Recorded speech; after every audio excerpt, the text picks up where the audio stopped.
démarrer. Bonjour à toutes et à tous. Je suis Julie Ladan, directrice du département droit, économie, politique de la BNF, qui est aussi le département qui conserve une très grande partie des collections de presse de l'établissement.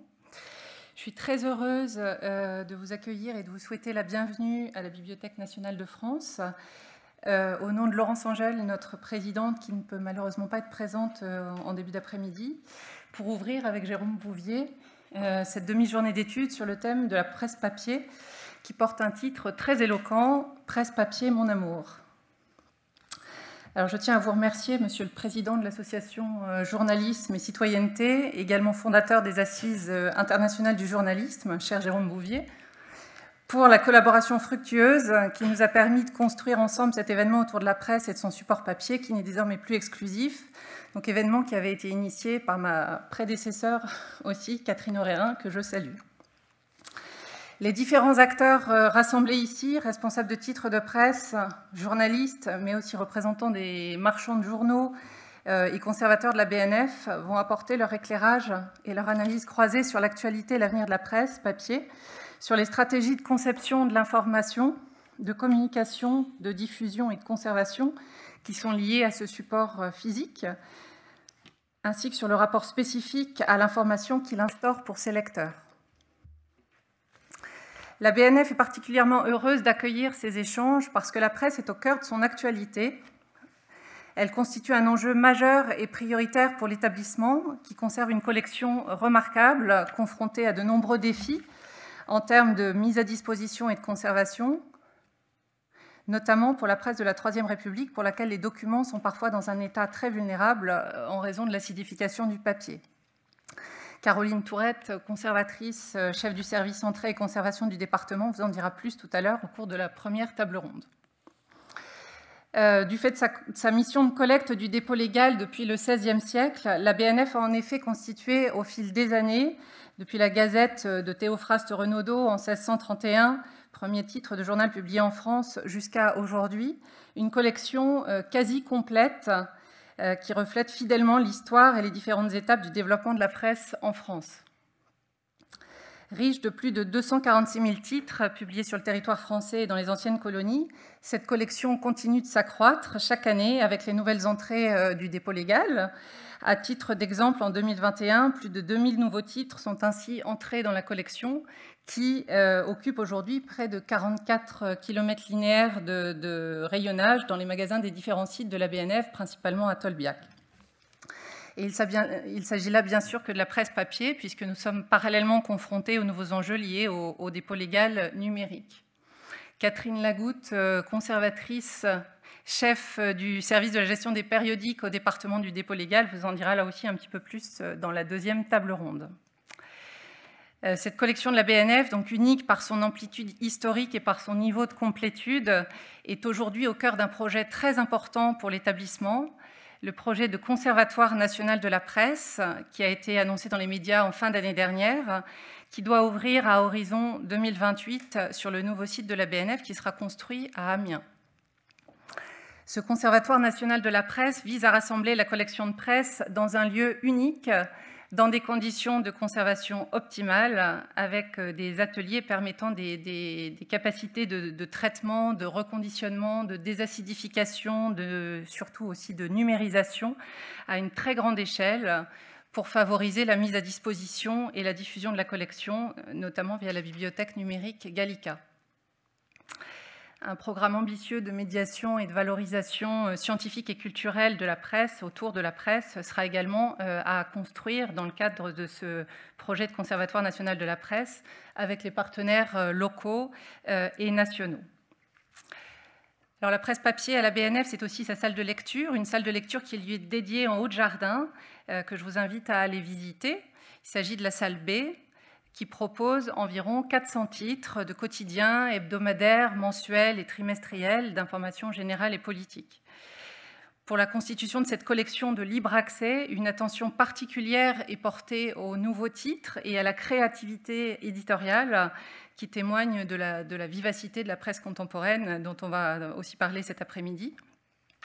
Les nombreux lecteurs habitués de cette salle de la BNF, fidèles à la mise à disposition de leur quotidien ou de leur magazine favori, offrent pour nous une image d'un autre acteur clé pour l'avenir de la presse papier, c'est-à-dire son lectorat. Outre sa collection patrimoniale et sa salle de presse, la BNF a également à cœur de faire vivre et de faire rayonner ses collections à travers des manifestations et des expositions. Régulièrement, le département invite des chercheurs, des professionnels, des usagers à venir questionner l'objet presse. Nous organisons par exemple une journée d'études sur la presse alternative au mois d'octobre ou un colloque sur le droit et la presse organisé en partenariat avec des juristes au mois de novembre. Également une exposition sur les pastiches de presse sera organisée à Tolbiac au printemps 2023. Voilà, donc beaucoup de projets et d'intérêts et une vraie dynamique autour de la presse, comme en témoigne aussi donc, la demi-journée de cet après-midi, avec un programme très riche et une belle diversité d'intervenants qui dialogueront donc, dans le cadre de deux tables rondes animées par Marie-Laure Augry, vice-présidente de l'association Journalisme et Citoyenneté, et Yael Co, qui est là-bas, programmatrice au bar culturel Le 61, que je remercie, et donc qui devrait permettre de faire le point sur l'actualité de la presse papier et les perspectives que lui ouvrent ceux qui croient encore à son avenir. Voilà, je conclus là ces quelques mots d'introduction en vous souhaitant une belle après-midi riche de réflexion et d'échanges, et je laisse la parole à Jérôme Bouvier. Madame la directrice, juste quelques mots de remerciement, parce que même si cette aventure a été irrésistible, puisque nous l'avons commencé effectivement il y a près de 2 ans maintenant avec Catherine Aurérin, que vous avez citée, que je salue ici, la pandémie nous aura bousculé à plusieurs reprises, mais nous n'avons pas été les seuls. Donc, plaisir de vous retrouver ici et surtout vous dire le bonheur que ça a été pour nous, de petite association Journalisme et Citoyenneté qui organisons les assises, d'avoir cette proposition de partenariat avec ce que représente la BNF en majesté pour cet après-midi d'études sur la presse papier. Alors, quand le thème a émergé, la presse papier, on s'est dit, bon, les signaux, les vents sont tellement contraires que ça pourrait être une après-midi un peu dépressive, puisque c'est vrai que tous les signaux que nous avons à notre disposition pour la presse IPG, l'information politique et générale, ne sont pas extrêmement porteurs pour notamment la presse quotidienne. On a évoqué ces dernières semaines la hausse spectaculaire du coût du papier. On en parlera. Je ne vais pas déflorer les sujets de l'après-midi, mais ils sont tellement spectaculaires qu'ils ont contraint un certain nombre d'acteurs à faire des choix difficiles. Il y a évidemment la question de la distribution. Ce matin, Cyril Petit, un des membres de notre association, ex-directeur du JDD, évoquait la fermeture d'un des principaux, non loin d'ici, d'un principaux marchands de presse à côté de la gare de Lyon, avec donc tout ce que ça représente de fragilisation de la chaîne de la presse papier. Et malgré tous ces signaux, le basculement vers le numérique que le confinement a accéléré, il nous a semblé, avec Catherine Aurérin et toutes les équipes de la BNF au départ, que il ne fallait pas faire une après-midi sur même pas peur, ce serait un peu dommage, mais au contraire, sur un acte de foi et un acte d'amour. Donc, presse papier, mon amour, car beaucoup de confrères, de consoeurs continuent de travailler à rendre désirable la presse papier. J'aime bien ce mot de désirable, parce que c'est par là que commence le contrat de lecture. Et avec les acteurs historiques qui sont ici, et les acteurs pour cette première table ronde, et puis aussi les acteurs émergents que nous aurons tout à l'heure. Il y a une diversité de projets, il y a une diversité de démarches, il y a un appétit éditorial autour de la presse papier qui reste tout à fait réconfortant, roboratif, allais-je dire, pour rester dans le vocabulaire affectif. Donc peut-être que certains le pronostiquent qu'il n'y aura plus de quotidien papier à la fin de la décennie. En tout cas, on ne peut pas le souhaiter, mais on peut peut-être le craindre. Mais ça n'empêchera pas, et on en est certain, et c'est ça qu'on voudrait illustrer dans cet après-midi de débat avec vous, madame, et avec vos équipes, en croisant les regards de la BNF et ceux des professionnels, montrer que le support papier reste indissociable de l'aventure des médias en général, quels que soient les supports, pour tous ceux qui ont des histoires à raconter, comme dirait volontiers les amis fondateurs de Sopress. Tant qu'il y a des histoires à raconter, il y a du journalisme, quels que soient les supports. Et donc, c'est l'histoire de la pièce. La presse papier reste à écrire, elle réserve encore de belles histoires. Merci beaucoup, en tout cas. Et je laisse la parole à notre vice-présidente qu'on ne présente plus, qui a bien voulu accepter, et je l'en remercie, d'animer la première table ronde, Marie-Laure Augry, bien que tu ne sois pas quand même un profil exceptionnellement presse écrite. Marie-Laure. À moi, non. Justement, cela dit, ça n'empêche pas d'avoir une passion pour le papier. Et moi, j'ai besoin de tourner les feuilles, de sentir le papier. Voilà, et ça capte mieux mon attention, sinon je me disperse très facilement. Bon, bah, écoutez, ravi d'être avec vous. Bienvenue et à ceux qui nous suivent. Vous allez voir que sur cette première table ronde, ça rejoint ce que pouvait dire Jérôme tout à l'heure. C'est un acte de foi partagé entre tous ceux qui sont présents ici. Un acte de foi partagé avec une volonté, un appétit éditorial qui fait qu'on croit en l'avenir. Cela dit, nous n'allons pas nier les difficultés auxquelles la presse est confrontée aujourd'hui. Nous allons bien sûr en parler. Nous verrons aussi, est-ce que pour survivre, la presse papier peut se passer du numérique? Ce sont des questions que nous nous poserons. Et puis nous aborderons qu'est-ce qui fait la noblesse du papier aujourd'hui. Donc je vais d'abord dans un premier temps vous présenter tous ceux qui vont participer à cette table ronde. Je vais commencer par le bout, là-bas, Laurent Grelzhammer. Merci Laurent d'être là. Donc, vous êtes cofondateur avec Éric Fotorino du 1. L'aventure a commencé en 2013 et puis les choses ont évolué puisqu'il y a d'autres titres qui sont apparus depuis, comme Zadig, Légende, America, même si c'est parfois des titres qui sont des titres ponctuels. Et ceci après 35 ans d'aventure commune au monde. Vous êtes lancé dans ce nouveau Paris. Philippe Di Marzio, excusez-moi, mais comme je suis passé là, je ne vois pas bien les gens. Philippe Di Marzio, Philippe, bonjour.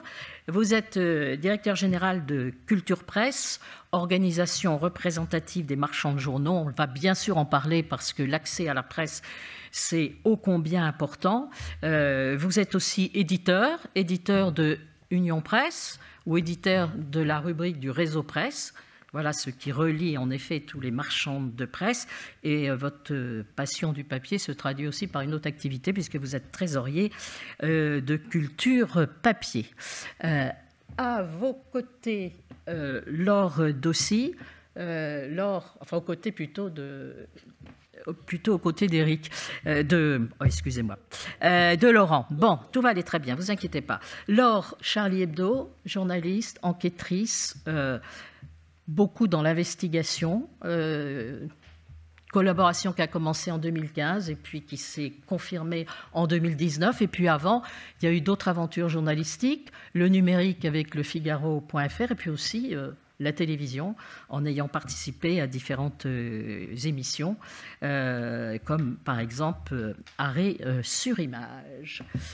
À vos côtés, Caroline Tourette de la BNF. Caroline, bonjour, merci d'être là. Alors, vous êtes chef du service conservation au département droit, économie, politique, presse. Vous veillez entre autres sur ces 44 kilomètres qui ont été évoqués tout à l'heure.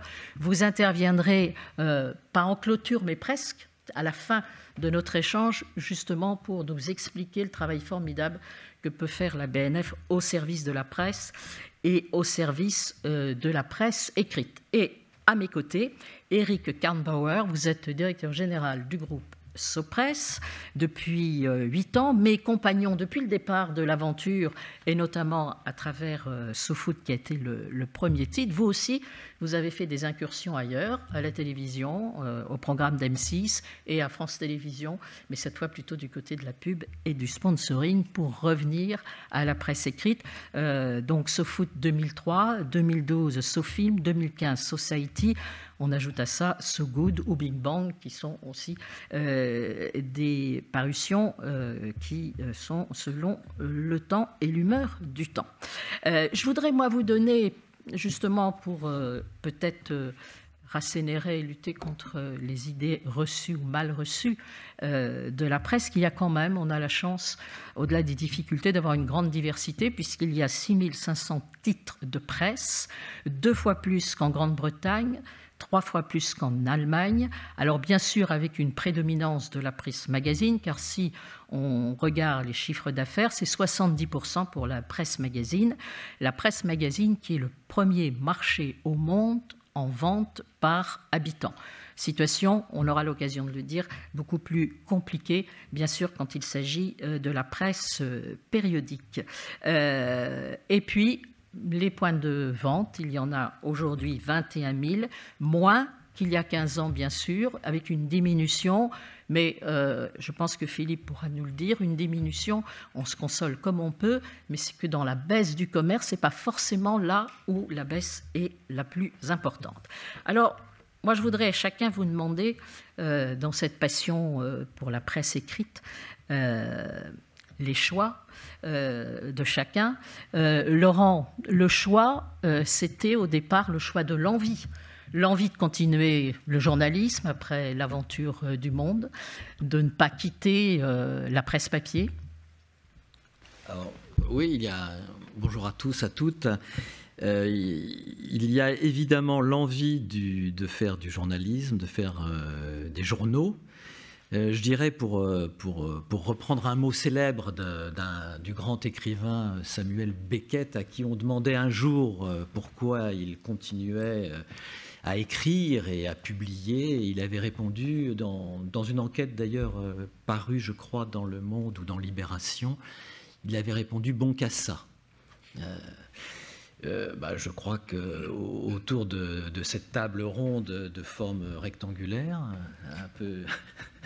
un peu particulière, je crois que on en est tous un petit peu là. Je pense qu'il y a tout à la fois, Marie-Laure, ce que vous venez de dire, il y a de l'envie, mais il y a aussi le fait structurellement que, en tout cas à mon âge, on avait toujours, et à celui d'Éric, nous sommes des sexagénaires, on avait surtout une longue trajectoire dans la presse écrite, au Monde et ailleurs, que ce soit Libération, au Quotidien de Paris, au Figaro, enfin dans divers titres. On avait fait un petit peu le tour des rédactions, à la Tribune et à bien d'autres que j'oublie. Et on avait tout à la fois cette envie et je dirais, oui, une forme de nécessité. Alors après, je vais laisser mes camarades répondre parce qu'il y aurait beaucoup de choses à développer. Voilà, et puis on reviendra en effet sur le pari éditorial et comment vous avez en quelque sorte innové, et ça on en reparlera. Lord aussi, en fait, je veux dire, c'est un choix de logique pour la caricature, le dessin, pour Charlie Hebdo, la presse papier. Oui, c'est ça. Alors nous, c'est un peu différent parce que... Le journal existe historiquement, je dirais, sur le papier, à une époque où évidemment il s'est créé, il n'y avait pas le numérique, donc la question ne se posait pas, mais aujourd'hui, ça reste une évidence qu'il soit en papier, et ça reste important que ça le soit, parce qu'en effet, ce qui fait la spécificité de Charlie, c'est-à-dire évidemment les caricatures, ça prend tout son sens quand c'est publié en papier. Voilà, les dessinateurs comment dire, c'est des sortes d'œuvres d'art, on peut dire, en dessin, et donc de fait, ça a quelque chose de l'ordre d'un peu d'un objet de collection, les unes de Charlie. Alors aussi, on a vu avec évidemment ce qui s'est passé, on a vu les files d'attente des gens devant les kiosques pour se procurer certains numéros historiques comme le numéro Tout est pardonné, voilà. Mais même en dehors de ça, ça reste, je pense, le meilleur support pour mettre en avant les dessins de caricatures, et aussi pour ce qui fait la spécificité, on oublie parce qu'on voit souvent les unes, mais on ne voit pas aussi, il y a des reportages en dessin que font les caricaturistes, et d'ailleurs ce ne sont pas des caricatures, ce sont vraiment des reportages. Des choses vues, voilà, traduites par le dessin. C'est traduit en dessin. Alors il y a parfois des dessins qui accompagnent le travail des rédacteurs que je suis, je suis rédactrice dans le journal, et donc voilà, parfois nous allons à deux sur le terrain avec des dessinateurs qui illustrent le reportage. Mais parfois, ils partent tout seuls sur le terrain et ils font une planche de reportage en dessin. Et alors, pour préparer un peu cette intervention, j'en ai discuté longuement avec eux. Ils me disaient, voilà, ça par exemple, si c'est en numérique, ils ne le penseraient pas pareil, ils seraient un peu coincés sur le web, parce que là, ils le pensent vraiment avec le format papier, ils le pensent comme un tout, en mettant tel ou tel dessin en avant, telle ou telle bulle en avant. Et c'est vrai que sur le web, souvent, il faut scroller, donc c'est pas tout à fait la même approche. Donc voilà, pour eux, c'est vraiment, le meilleur moyen le papier, le meilleur support pour le dessin, je dirais. Et puis, il y a aussi, et ça ne concerne pas que Charlie, mais je pense qu'on a tendance à l'oublier, c'est le côté, un journal papier, c'est un tout, avec des choix de mettre en avant une cohérence dans leur ensemble. Une cohérence, exactement. Rhys parfois dit c'est comme un mini-livre, ou en tout cas, voilà, il y a vraiment une cohérence, une hiérarchie de l'information, le choix de mettre tel ou tel événement en une, tel appel de une, tel événement en double page, etc. Mais ça, c'est évidemment le cas dans tous les journaux. Mais je pense que moi, c'est ce qui m'intéresse en fait quand je vais voir de la presse écrite. Et évidemment, je m'informe aussi beaucoup sur le numérique comme tout le monde, mais c'est vrai que sur le numérique, on a tendance à rester enfermé dans notre bulle, et on le sait aussi avec les réseaux sociaux, toute la question des algorithmes qui nous propose toujours sur quoi on a déjà, ce qu'on a déjà liké. Voilà, donc on ne sort pas de notre bulle d'intérêt. Donc parfois c'est bien parce que voilà, on va tomber sur des choses qui vont nous intéresser et c'est plutôt simple et c'est plutôt confortable. Là, on peut se faire avoir. Voilà. On peut se faire avoir. On a l'impression, voilà, d'avoir toujours que les mêmes informations. Mais voilà, quand je vois la une du Monde, je vois un sujet, mettons, économique en une, moi qui spontanément, malheureusement, ne m'intéresse pas suffisamment à l'économie, eh bien, je vais me dire, ah oui, ça, c'est important. Alors, je n'aurais pas forcément cliqué dessus si ça était apparu sur les réseaux sociaux. Voilà, je suis un petit peu trop longue. Mais... Non, pas du tout. Alors, Eric, pour Sopress... Vous êtes en train de casser la table. Ah oui, c'est ce que j'ai vu. C'était le choix de l'évidence. Et pourtant, une génération comme Franck Henness, baignée dans le numérique, qui croit... dur à la presse écrite et qui se dit je vais me lancer dans cette aventure parce que quand on raconte des histoires, on ne peut pas faire autrement. Quand on raconte des histoires, il faut du temps long. Mais Franck avait baigné un peu plus jeune, il était déjà dans une culture fanzine, on va dire, qu'on essaye nous de... Alors on en est loin, mais on essaie de garder en tous les cas ce côté un peu artisanal à chaque magazine qu'on fait. Et quand il a créé Sopress, donc ça fait 20 ans, on va faire les 20 ans de SoFoot l'année prochaine, donc ça commence quand même déjà à dater un petit peu. Et c'était un moment où la presse faisait de plus en plus court. Et son but était de rattraper Internet, qui était déjà une course totalement perdue, bien évidemment. Dans les écoles de journalisme, on apprenait aux élèves, aux étudiants journalistes à écrire de plus en plus court. Et lui, il avait envie de temps long, il avait envie de raconter des choses bien avant que 21 arrive. Alors effectivement, il y a pas mal de gens qui n'ont pas identifié SoFoot, qui n'ont pas identifié SoFoot comme un objet éditorial intéressant parce que ce n'était pas une matière noble, c'était du foot, bon, ça intéressait effectivement pas forcément, sauf que l'angle qui était de raconter le monde par le foot est un angle, voilà, je pense qu'il y a peu de journalistes qui ont été à Guantanamo, nous on y a été, et je pense qu'on a été les premiers, peut-être les seuls à y aller, parce qu'on a fait un reportage sur le foot à Guantanamo. Il y a dû en avoir d'autres, mais bon, en tous les cas, on a été les premiers il y a très longtemps à faire ça. Donc voilà, c'était cette envie de prendre un peu le contre-pied de l'époque, en tous les cas. Aujourd'hui, il y a des revues qui sont arrivées, 21 était arrivé après, voilà. Mais il y avait cette volonté, en tous les cas, de faire du temps long à un moment où la presse et le papier pouvaient permettre ça. Et pouvait permettre de faire des choses avec aussi... Franck a créé son groupe avec 3 copains étudiants, et donc jusqu'à l'année un peu avant le Society, où on s'est musclé un peu, on était chercher un peu d'argent. Le capital du groupe pendant 10 ans, c'était 450 €. Ils n'ont jamais demandé de l'argent à personne. Ils avaient demandé une avance à notre imprimeur, qui est toujours notre imprimeur, pour faire le premier numéro, et après, de fil en aiguille, ils ont grossi comme ça. On racontera peut-être après d'autres choses, mais voilà. En tous les cas, c'était une nécessité à l'époque. Philippe, alors vous, c'est choix de passion. Alors vous avez une passion extraordinaire pour la presse écrite, avec des vertus qui vous semblent indispensables, c'est-à-dire que, Aujourd'hui, il faut essayer de fixer l'attention et le plus de la réflexion, c'est la presse écrite qui l'amène. Écoutez, je crois que le papier... Alors, moi, je n'aime pas la presse écrite parce que je crois que toute la presse est écrite, finalement, à la radio, à la télévision. Sur le numérique, bien sûr, vous avez raison. Cette presse imprimée, cette presse sur support papier a d'énormes mérites. Elle a 3 vertus principales à mes yeux, qu'on pourra développer peut-être après ou tout de suite selon ce que vous souhaiterez. La première vertu, c'est celle d'être le média de l'attention. C'est le média du temps retrouvé, le média sur lequel on peut prendre vraiment le temps d'aller au fond des choses. Elle a une autre vertu qui est celle d'être un média, alors je vais être contre-intuitif, mais un média écologique. Parce que le papier, avant tout, est une matière naturelle, renouvelable, recyclable. Et là-dessus, on pourrait en parler pendant des heures. À l'association Culture Papier, on y est très attentif. Et la troisième vertu, c'est celle d'être peut-être le dernier espace de liberté. D'abord parce qu'on n'est pas, je crois l'avoir entendu tout à l'heure, soumis aux algorithmes qui, 40 ans plus tard, savent précisément que vous avez passé 5 secondes sur une page, que vous vous êtes intéressé à un objet, à une marque, à une personne, et qui, au bout de ces 40 ans, sont encore capables de vous proposer votre lecture.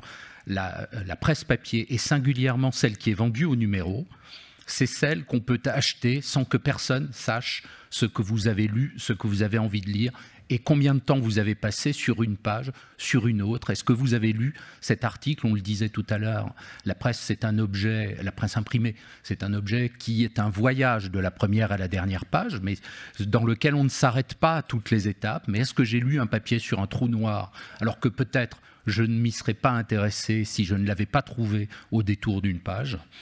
C'est aussi un produit qui a un seuil d'accès, que ce soit sur le plan pratique ou sur le plan matériel ou financier, qui est assez bas, le papier finalement, même si la presse en France est sans doute un peu chère, je pense qu'on y reviendra. Et enfin, je terminerai là-dessus, c'est le média de la proximité.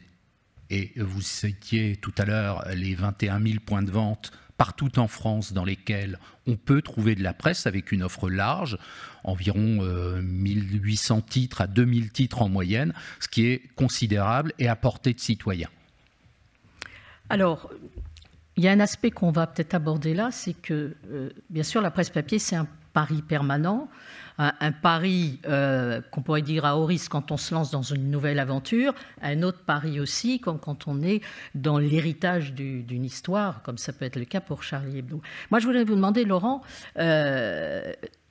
en fait, il y a une intuition au départ, et en même temps, ce qui a été très important pour vous, c'est de savoir quels étaient vous avez été très à l'écoute des lecteurs du Monde, et là, vous avez compris qu'il ne fallait plus faire le Monde, qu'il fallait, voilà, que c'était trop épais. Alors aujourd'hui, que le temps long, du coup, c'est un temps trop long, c'est un peu ce qu'on vous a dit, et qu'en fait, il y avait besoin de se concentrer sur un événement précis, d'aller peut-être plus au fond des choses. C'est ce qui a marqué l'esprit du 1.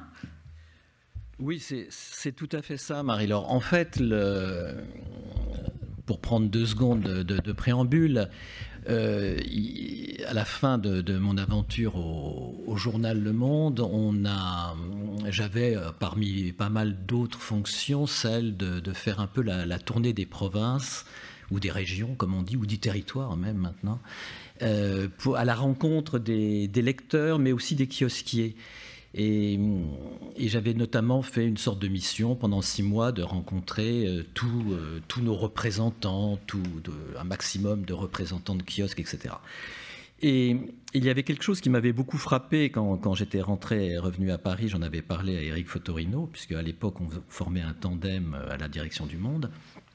J'avais été frappé du nombre de lecteurs qui m'avait expliqué souffrir d'un effet de pile. Et au début, je ne comprenais pas très bien ce qu'il voulait me dire.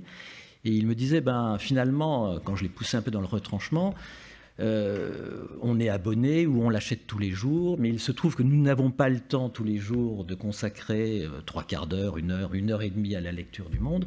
Donc on finit par le poser sur la table du salon, et à la fin de la semaine, on se retrouve avec une pile de 6 ou 6 numéros, et on n'a pas non plus le temps de les lire. Et plutôt que de se désabonner directement, ces personnes en fait rentraient dans une sorte de souffrance psychologique, de culpabilité d'ailleurs peut-être, puis de ressentiment contre ce journal qui n'arrêtait pas de leur envoyer des journaux de plus en plus épais. Et en réalité, ça les décourageait profondément de la lecture. Et puis au bout d'1 an, 2 ans, 3 ans, ces personnes faisaient pour le coup définitivement le constat que cette lecture n'était plus faite pour eux et ils se désabonnaient. Et bon, ça fait partie des 1000 éléments qui ont nourri notre réflexion quand on a commencé à cogiter et à vouloir lancer un journal dont on ne savait absolument pas que ce serait le 1.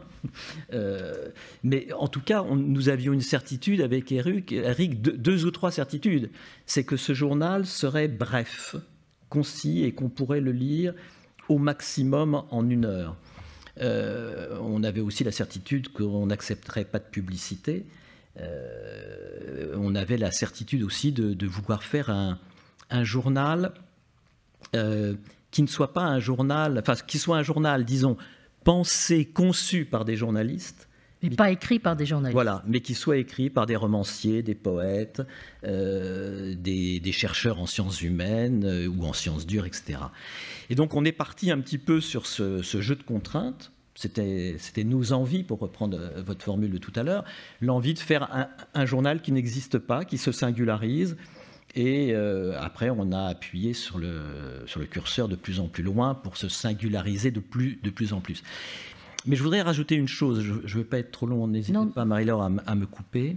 Donc on a créé ce numéro, le 1, il y a 8 ans. C'est le format quand même qui est complètement fou. Alors le format, c'est ce qui frappe, hein, cette sorte d'origami en 3 espaces. Au départ, on se dit... En papier, sans site internet, au départ. Et le papier, pourquoi ? Il faut quand même, je profite du moment, un papier, ça parle.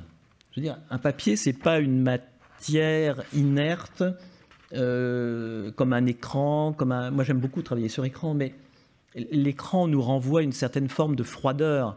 Je veux dire, il y a un côté un peu clinique qui peut être passionnant et séduisant. Moi, j'adore écrire sur écran. On tombe dans un aquarium, on est dans une sorte de liquide amniotique, on se sent bien, on écrit.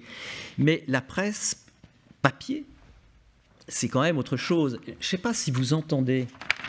Oui. Ça chante, une feuille. Ça parle.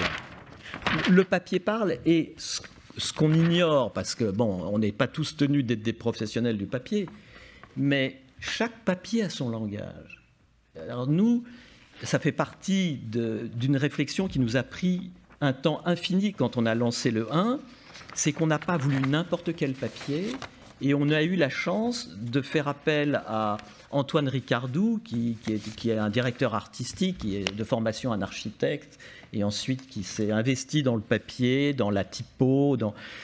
Et on s'est tourné vers lui parce qu'il n'avait jamais conçu de maquette pour un journal. Il avait fait des tas de choses avec le papier. Il était fou de papier, mais il n'avait jamais fait ça. Et donc on s'est dit, c'est lui qu'il nous faut, parce qu'au moins il ne répétera pas pour nous, d'une certaine manière, ce qui s'est déjà fait. Voilà, il était complètement innovant. Voilà. Et il nous a présenté on en a eu une réunion un jour, il nous a présenté un tas de papiers, et effectivement, tous ces papiers parlaient différemment.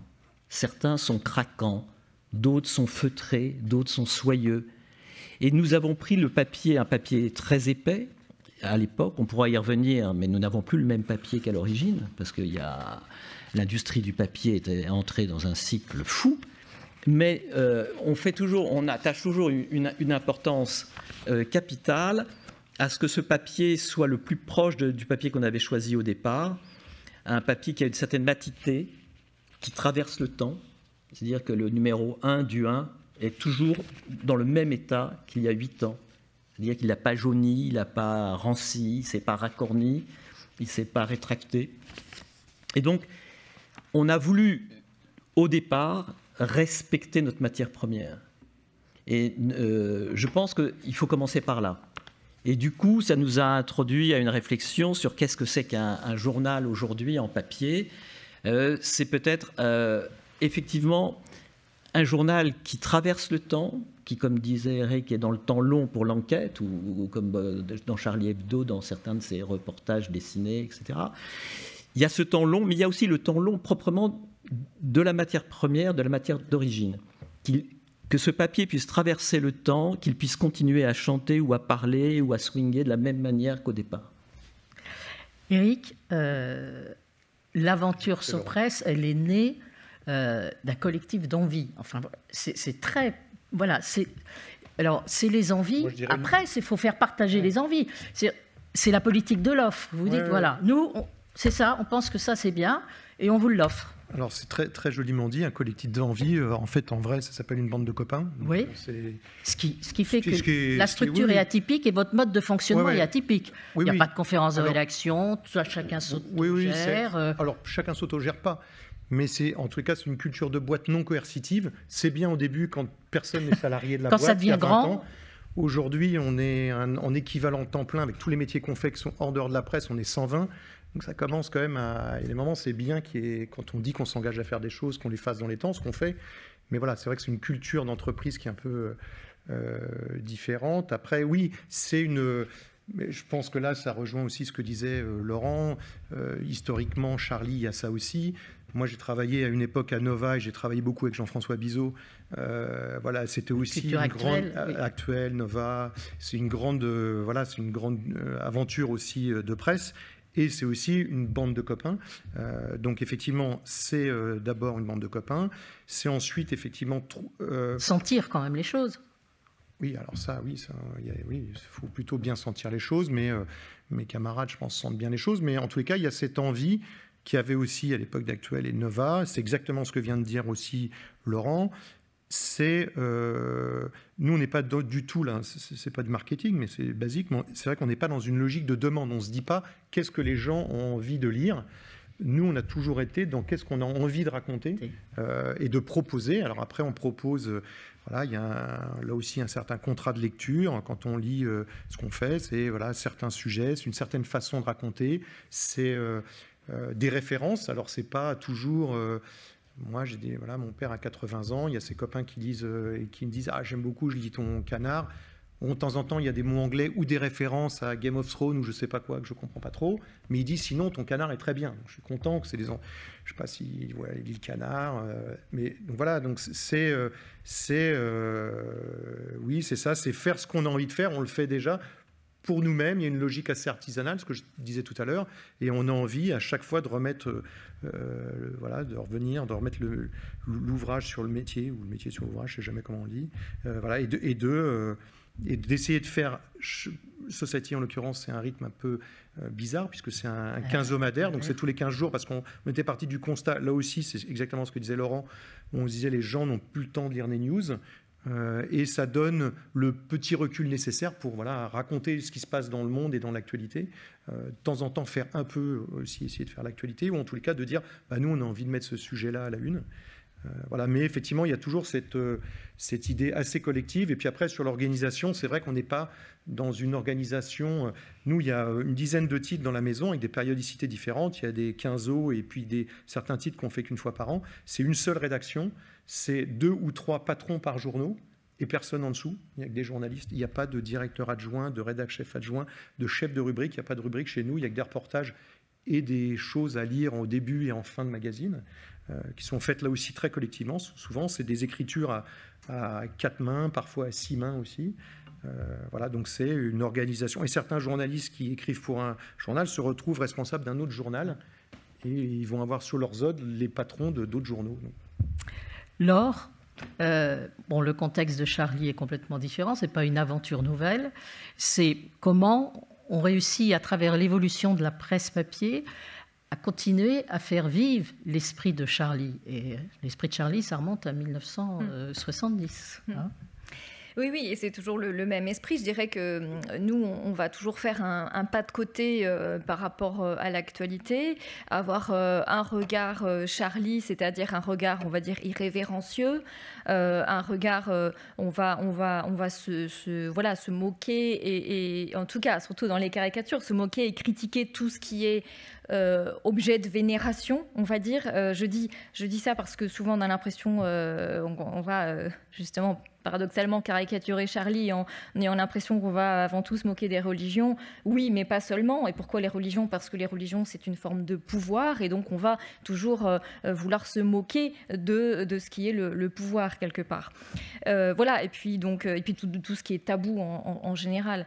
Et donc voilà, c'est un journal qui va avoir certaines valeurs communes, certains engagements. Enfin, c'est évidemment un journal d'opinion, et les gens le savent quand ils nous lisent. Donc voilà, c'est un journal engagé pour la liberté d'expression, évidemment, pour la laïcité, pour l'antiracisme, le féminisme, l'écologie.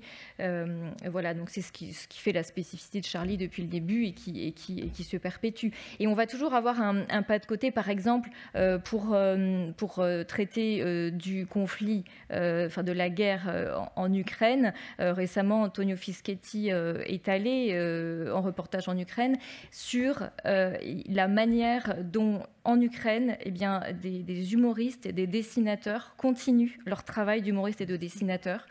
C'est leur manière à eux de combattre l'envahissement par la Russie et de combattre le pire et l'arbitraire. Et ça a du sens, évidemment, que Charlie puisse publier leurs caricatures en soutien à ce qui se passe. Et je trouvais que c'était... Voilà, là, on est vraiment dans ce que peut faire Charlie. On a été les seuls, je crois, à mettre en avant comme ça les caricatures de dessinateurs ukrainiens. Alors, la presse papier, mon amour, elle n'est pas sans difficulté. C'est une course de haies. La difficulté, Philippe, elle est encore beaucoup plus forte aujourd'hui pour les quotidiens qui sont plus menacés que pour la presse magazine, d'abord qui est plus florissante puisque ça représente 70% du chiffre d'affaires. L'inquiétude, elle est du côté de la presse quotidienne ? Oui, certainement. D'évidence, la presse magazine française est riche, elle est pluraliste, elle a une capacité à se vendre à un public qui est prêt à mettre cher dans des produits de qualité. On a un marché qui est vraiment atypique, si on regarde un petit peu les marchés européens, que ce soit au sud de l'Europe jusqu'au nord de l'Europe. Pour la presse quotidienne, c'est beaucoup plus compliqué, évidemment. D'abord parce que la presse quotidienne subit un modèle économique qui est assez lourd. Il faut produire un journal tous les jours. Ça signifie des rédactions importantes, ça signifie du papier. Et je ne sais pas si on l'a dit de manière assez claire, mais la tonne de papier a doublé en un an. On est aujourd'hui aux alentours de 800 € la tonne de papier journal, quand on était à 420, 430 il y a un an seulement. Et c'est valable aussi bien pour les magazines d'ailleurs que pour les quotidiens. Donc les quotidiens ont un problème de distribution, j'imagine que vous voudrez qu'on en parle. On va en parler bien sûr. Plus tard. Et puis ils ont un problème qui est celui de l'immédiateté.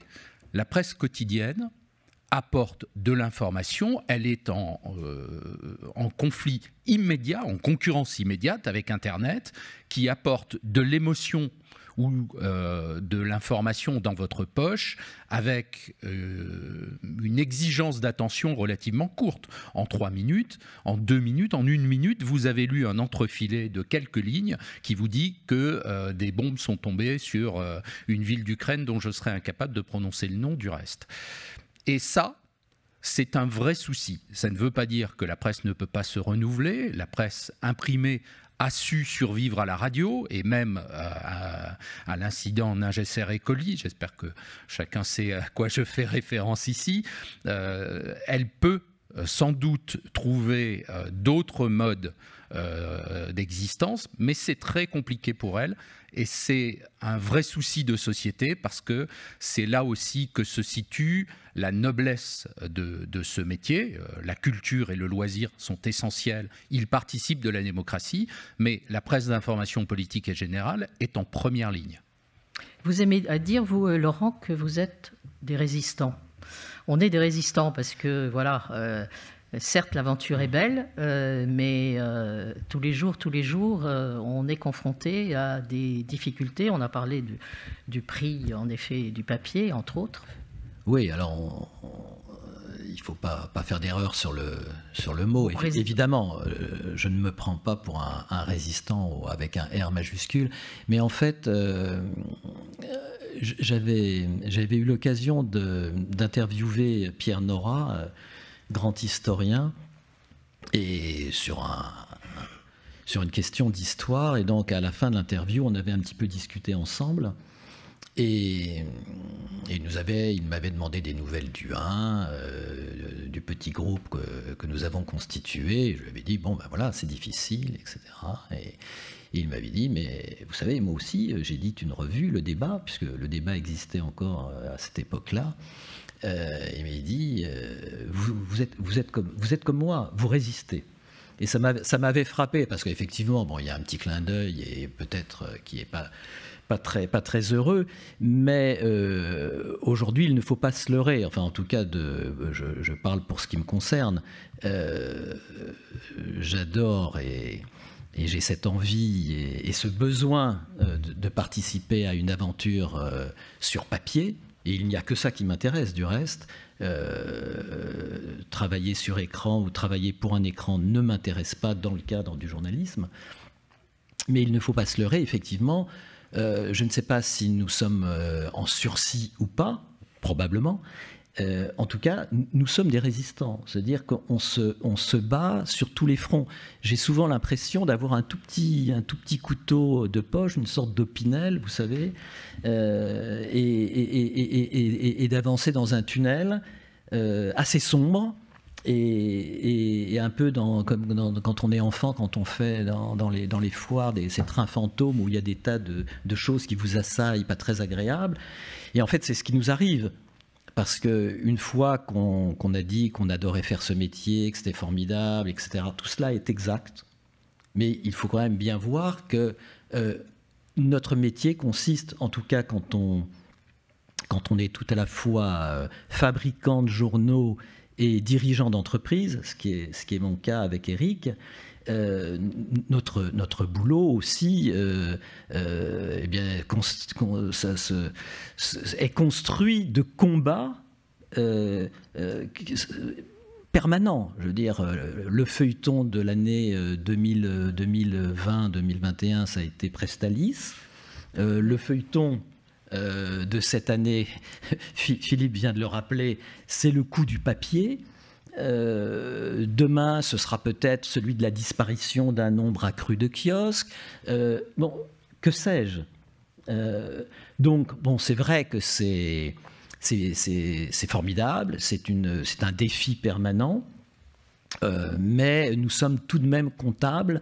Même si nous sommes tout petits, on a quand même une équipe, on a 15, 20 personnes dans un premier cercle qui sont des salariés, puis nous avons un deuxième cercle de collaborateurs extérieurs, puis un troisième cercle où nous avons externalisé un certain nombre de fonctions comme la diffusion, l'abonnement, le juridique, etc., etc.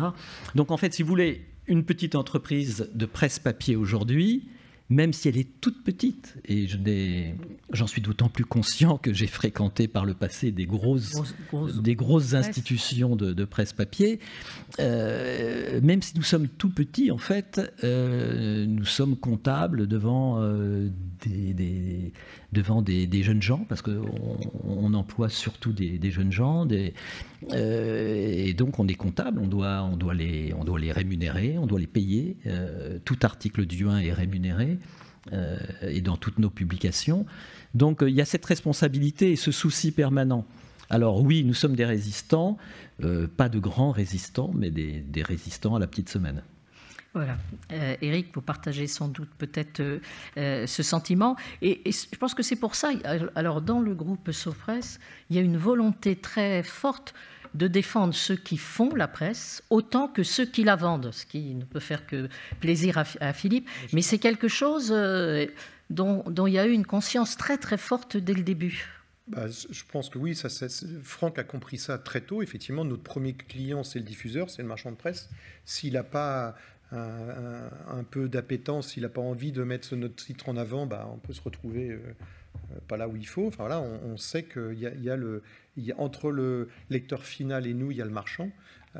Et on en a eu un des exemples, effectivement, pendant la crise du Covid, alors qu'on savait qu'on fabriquait des journaux dont on ne toucherait pas l'argent, parce qu'il y avait la crise de Presstalis pile à ce moment-là. Certains éditeurs, plus gros que nous, quand je dis plus gros, c'est surtout qu'ils ont derrière eux des milliardaires souvent, des gens en tous les cas qui ont une surface financière qu'on n'a pas, avaient décidé d'arrêter leur parution. Nous, on a continué au rythme prévu à faire nos journaux, même en sachant pertinemment qu'on ne verrait pas les recettes de ces journaux, parce qu'on savait, on voulait le faire, et on savait aussi que c'était pour soutenir d'une certaine façon le réseau.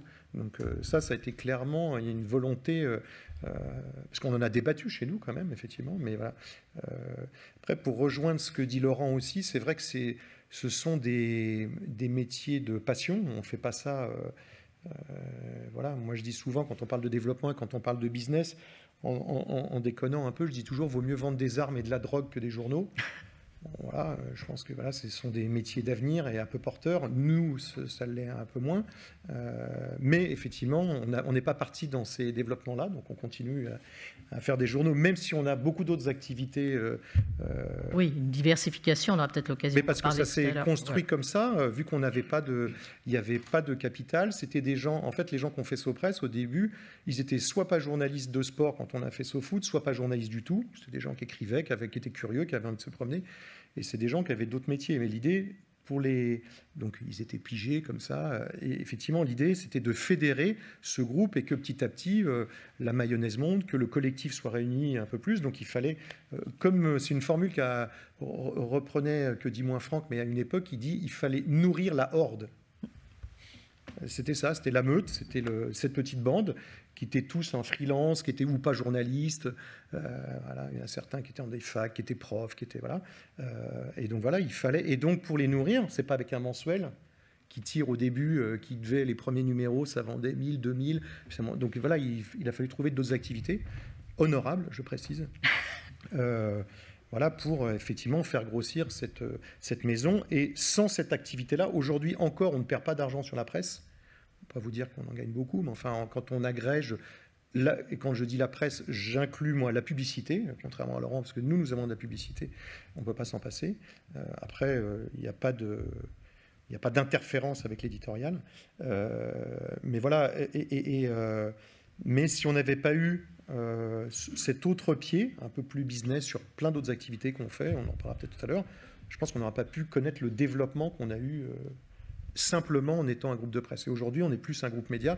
Pour vous donner un exemple, on sortira après l'été notre premier long métrage. Donc, on fait des documentaires, on fait de la publicité que vous pouvez voir sur les écrans de télé, on fait plein de choses pour plein de marques, on fait des livres, on produit des artistes aujourd'hui en musique, on gère la salle du Trabendo à Paris, à la Philharmonie, à la Cité des Sciences. Voilà, donc on a plein d'autres activités que simplement de faire des journaux.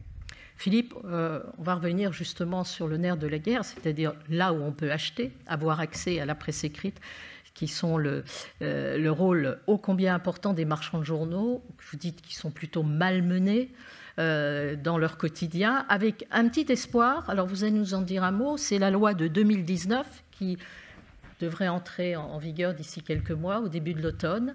En quoi, lorsqu'elle entrera en vigueur, cette loi est porteuse d'espoir? Alors, avant de répondre à votre question, je vais juste rebondir un instant sur ce qui vient d'être dit.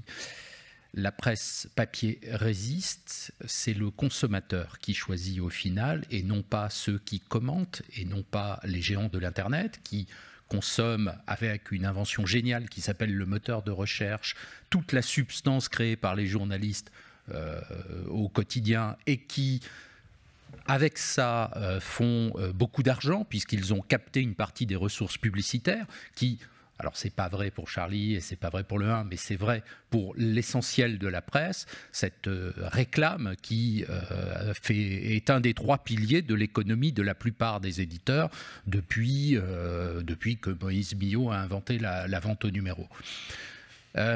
Pour répondre à votre question, il y a aujourd'hui 21 000 marchands de presse en France. Ce sont des relais, des maisons de la presse, mais aussi des tabac-presse de périphérie, mais aussi quelques rayons presse dans la grande distribution alimentaire, ce qui démontre bien que ce produit intéresse jusqu'à Monsieur Leclerc et quelques autres.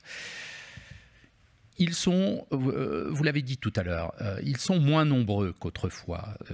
Comme tout le commerce de détail de centre-ville, ce commerce subit une attrition. Ce n'est pas pour rien que les pouvoirs publics ont lancé un programme qui s'appelle Cœur de ville, je crois, qui est censé essayer de lutter contre ces pas-de-porte vides dans les villes moyennes, ces commerces qui ont baissé le rideau et qui n'ont jamais été repris, que vous voyez jusque dans Paris.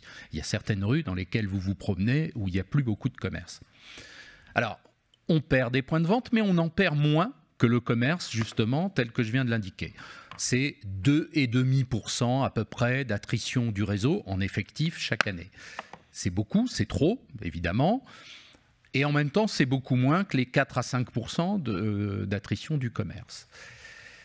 Ce sont des commerçants qui, quelque part, ont subi, eux aussi, la crise sanitaire. Ils sont restés ouverts à 95% et malheureusement, comme Eric l'a dit, il y a eu beaucoup d'éditeurs qui ont cessé de faire paraître des produits qu'ils auraient pu vendre et dont ils vivent. Ce sont des commerces qui ont souffert de la crise de Prestalis, le principal distributeur de la presse française qui fait faillite il y a 1 an maintenant de manière assez brutale et inattendue, ce qui a fait souffrir bien sûr les éditeurs, mais bien sûr aussi de l'autre côté de la chaîne, les marchands de presse.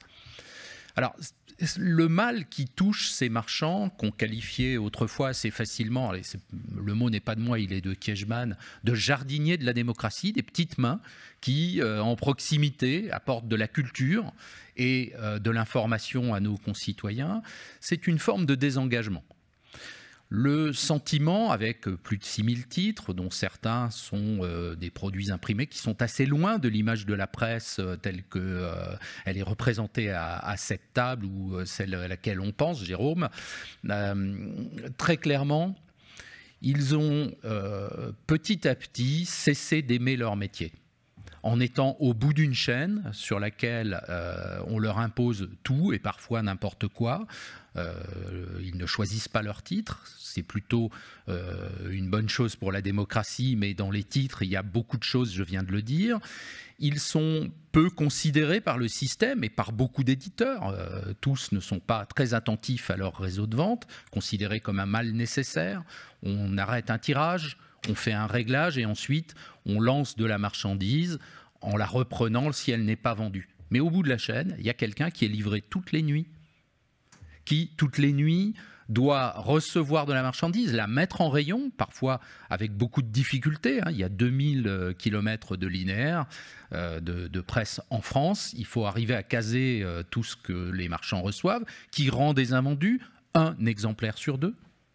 1 exemplaire sur 2 repart en invendu, ce qui est quand même beaucoup, vous en conviendrez, et avec le sentiment donc de ne jamais être considéré. Donc une loi de 2019 est venue modifier ce qu'on appelle la loi Bichet, une loi de 1947, une loi qui a créé sans doute les conditions d'un marché français un peu original, qui met en musique finalement le droit constitutionnel de liberté de la presse, au travers de la liberté de distribuer la presse. Il ne suffit pas d'avoir liberté d'opinion ou liberté d'imprimer des journaux, il faut en plus pouvoir, de manière aussi pluraliste que possible, arriver jusque dans les territoires.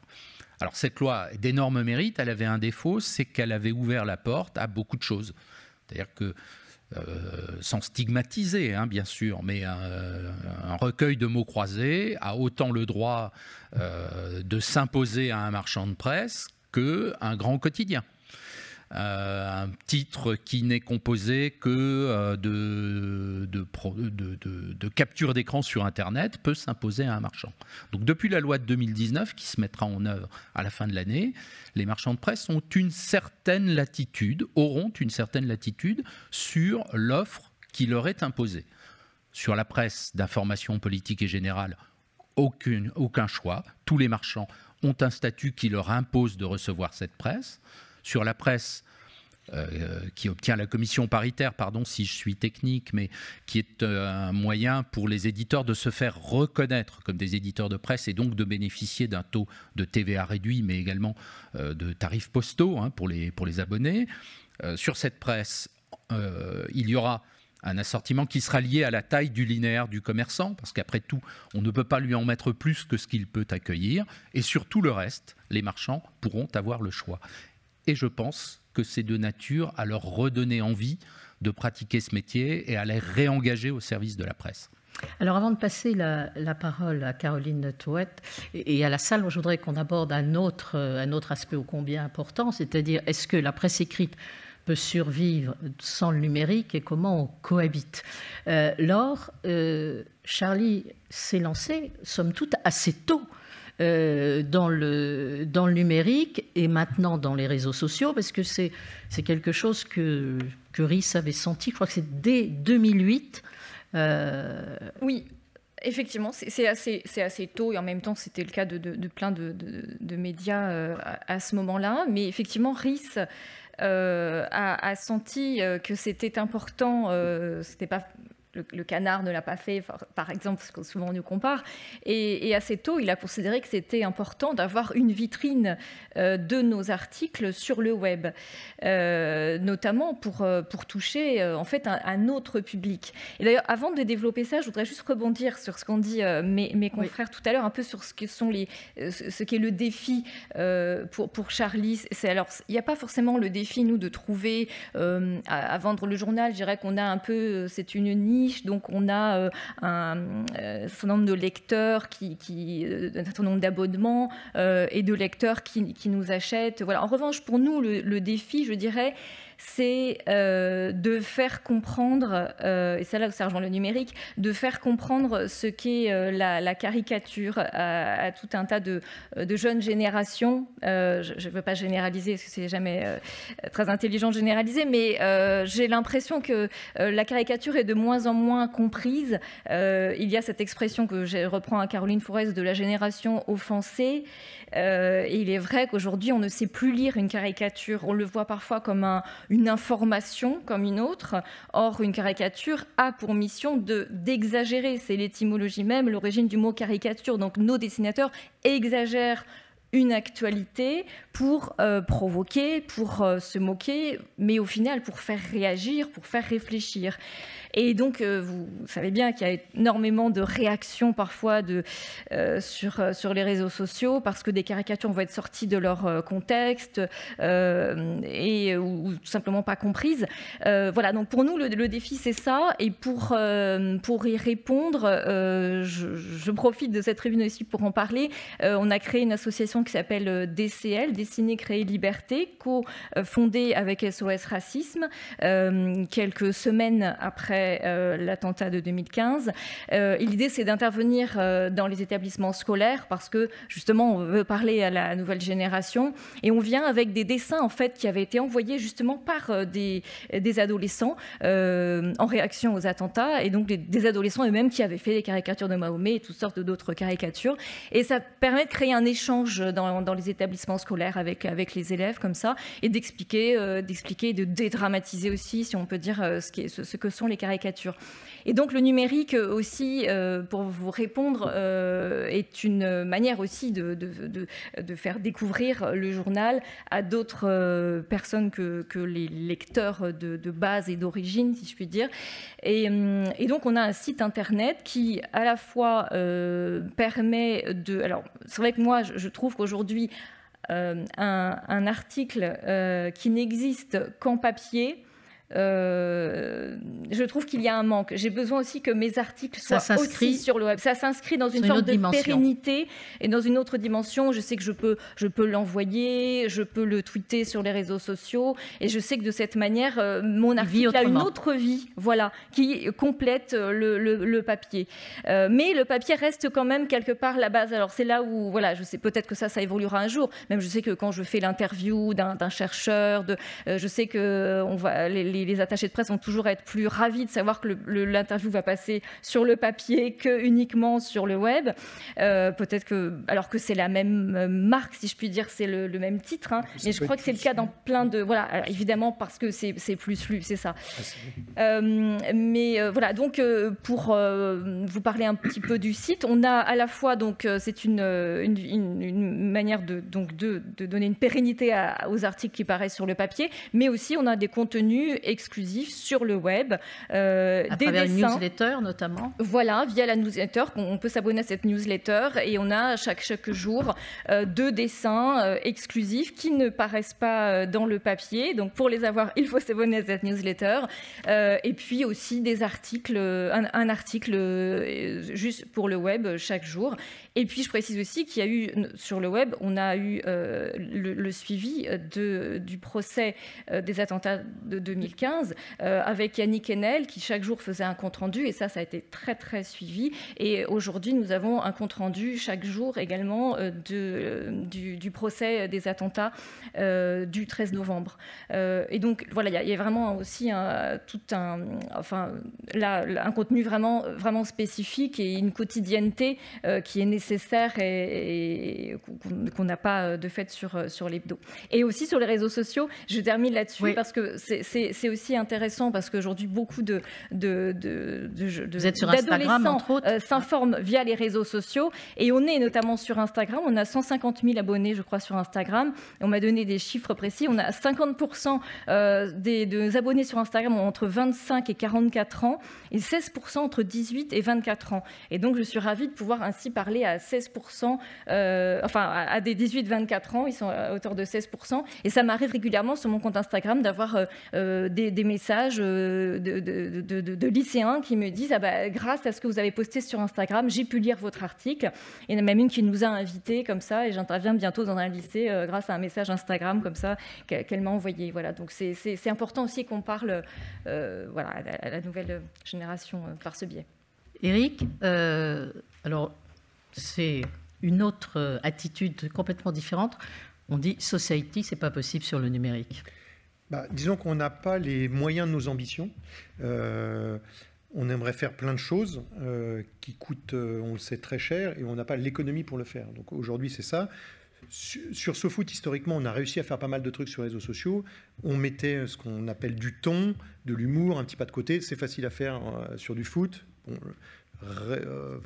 Le faire sur l'actualité, c'est quand même un peu plus touchy, surtout quand on est un journal un peu plus sérieux que ne l'est SoFoot, on va dire, même si on essaye de garder notre ton. Mais effectivement, on sait ce qu'on pourrait avoir envie de faire, c'est-à-dire faire des sortes de mini-documentaires. En fait, on fait ce qu'on aimerait faire pour d'autres, dans des cadres particuliers. On a créé, on gère par exemple les réseaux sociaux de Spotify. On a créé tout un écosystème autour du jeu vidéo pour Ubisoft, où on raconte le monde par le jeu vidéo. Pas juste leur jeu à eux, mais toutes les... Voilà. Vous le faites pour les autres. Donc en fait, on le fait pour beaucoup d'autres. Donc on sait... on a cette capacité, on sait ce qu'on pourrait produire, mais après on sait aussi ce que ça nous coûte et aujourd'hui on n'a pas les moyens. Donc après on a des biais, c'est-à-dire qu'effectivement on commence à produire un peu plus de podcasts où c'est pas très cher et qu'on a un studio et qu'on produit aussi pour plein d'autres gens. Donc avec ça on arrive à pouvoir produire par exemple du son. Mais voilà, on a fait Brut qui est assez connu. Nous, on a participé à l'aventure de Brut au début et on a fait donc, on produisait 130 vidéos pour Brut par mois. Donc on a cette capacité à produire de l'information en vidéo. Mais voilà, on le faisait comme un prestataire. On peut pas, mais pas au titre. Et pas pour nous-mêmes. Malheureusement, on aimerait bien, mais comme voilà, on est indépendant, donc on est très content d'être indépendant. Ça nous permet de faire ce qu'on a envie de faire, sans demander à personne l'autorisation et sans donner des comptes. On a quelques actionnaires qui ont 20% de notre maison, qui sont des amis. à qui on ne donne jamais de dividendes. On les a prévenus d'entrée. Donc comme ça, on leur a dit, vous donnez de l'argent, vous ne le reverrez jamais. Comme ça, c'est un message un peu plus clair. Ils ont quand même donné. Mais voilà, donc, mais le pendant de cette indépendance, c'est que... ça limite à un moment certaines ambitions. Laurent, la décision, à un moment, ça a été... Vous êtes sur smartphone maintenant. Oui, oui. Alors, je voudrais rebondir d'un mot sur ce que vient de dire Éric, parce que je crois que c'est très important, parce que je pense que là, en fait, on réunit des aventures de presse qui ont un point commun au moins, c'est que ce sont des 3 soit journaux, soit petits groupes qui sont indépendants. Je veux dire que, oui. Effectivement, je crois que c'est vraiment couplé avec notre amour du papier. C'est-à-dire qu'au départ, on s'est lancé avec cette idée que le capital, sans devenir des capitalistes, nous appartiendrait, ou en tout cas que nous en aurions la majorité, pour ce qui concerne le 1 et ses différentes publications. En gros, nous sommes à chaque fois majoritaires à 60 ou 70%. Donc, ce qui est quand même très important, parce que l'indépendance, on peut la proclamer, on peut la revendiquer, c'est toujours quelque chose de fragile de toute manière, même quand on est majoritaire au capital et qu'on est seul maître à bord, ce qui est notre cas. Mais enfin, en tout cas, c'est vraiment une condition de base, je crois, pour faire de la presse et pour pouvoir la faire avec envie, pour reprendre toujours ce terme que vous aviez utilisé, Marie-Laure. Je crois que c'est aussi important que finalement le papier. On est indépendant, on travaille sur papier, et je dirais que pour ce qui concerne le 1, je pense qu'ensuite chaque média va jouer avec Internet, ou ce qu'on appelle ce grand continent d'Internet, sa partie ou sa partition le mieux possible avec les moyens dont on dispose. Pour ce qui nous concerne, comme pour Society, je pense, nous n'avons pas les moyens de faire un grand jeu, ni peut-être l'envie de faire un grand jeu sur Internet. Pour ce qui concerne le 1, je pense qu'Internet sera toujours, j'allais dire, périphérique. Notre axe principal, c'est le papier.